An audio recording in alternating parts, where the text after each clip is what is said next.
আর অপরদিকে বারাসাতে সভায় যোগ দেন সন্দেশখালী মহিলারা। সভার পর সন্দেশখালী মহিলাদের সঙ্গে কথা বলেন প্রধানমন্ত্রী। জানবো এই ব্যাপারেও কথা বলে, সঙ্গে রয়েছে আমাদের প্রতিনিধি মৌমিতা চক্রবর্তী। মৌমিতা, কি কথাবার্তা হয় এ প্রসঙ্গে, কি জানা যাচ্ছে?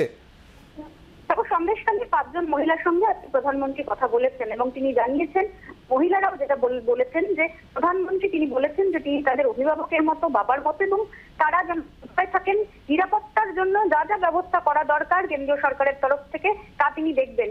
সন্দেশখালী থেকে আসা এই 5 মহিলা প্রতিনিধি দল তারা কিন্তু জানিয়েছেন সেই জায়গার পরিস্থিতি কি। প্রধানমন্ত্রী তাদের কাছ থেকে জানতে চেয়েছেন যে এখনো পর্যন্ত কোনো সমস্যা তাদের হচ্ছে কিনা এবং তারা কেন এখন আতঙ্কে রয়েছেন। সমস্ত কথা পুঙ্খানুপুঙ্খভাবে সন্দেশখালীর এই 5 মহিলা তুলে ধরেন এবং তারা এটাও অভিযোগ করেছেন আজকে যখন তাদের আনা হচ্ছিল তাদের ঘুর পথে নিয়ে আসার চেষ্টা করা হয় যাতে তারা সভাস্থল পর্যন্ত পৌঁছাতেই না পারেন। এবং এমন একটা পরিস্থিতি তৈরি হয়েছিল যে সন্দেশখালী থেকে আসা যে সমস্ত মহিলাদের সঙ্গে দেখা করার কথা ছিল সবাই কিন্তু আজ প্রধানমন্ত্রীর সঙ্গে দেখা করতে পারেনি।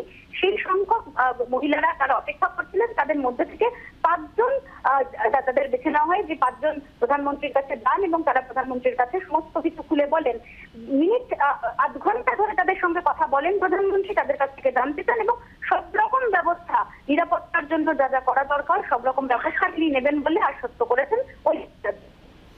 ধন্যবাদ মৌমিতা।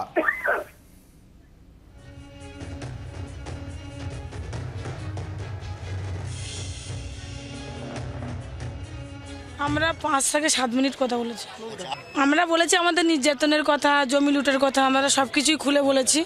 বলতে উনি বলল উনি আমাদের পাশে আছে এবং উনি আমাদের পাশে থাকবে, ওনাকে ভরসা করতে বলেছে এবং কেন্দ্র বাহিনী দেবে বলেছে। আমরা বলেছি কেন্দ্র বাহিনীকে পাঠাতে। হ্যাঁ, নাম বলেছি, শিবু হাজরা, শাহজাহান শেখ, উত্তম সর্দার, আরও ওনার যে বাইক বাহিনী ছিল সবার। হ্যাঁ, প্রধানমন্ত্রী আমাদের সব কমপ্লেনগুলো শুনলেন, আস্থা রাখতে বললেন, ওনার উপরে আস্থা রাখতে বললেন আর ভয়ের কিছু নেই, উনি আশ্বাস দিয়েছেন আমাদেরকে। হ্যাঁ, আমরা অনেক সাহসী হয়েছি, ভরসা পেয়েছি, ওনার কথা আমরা ভরসা পেয়েছি অনেক।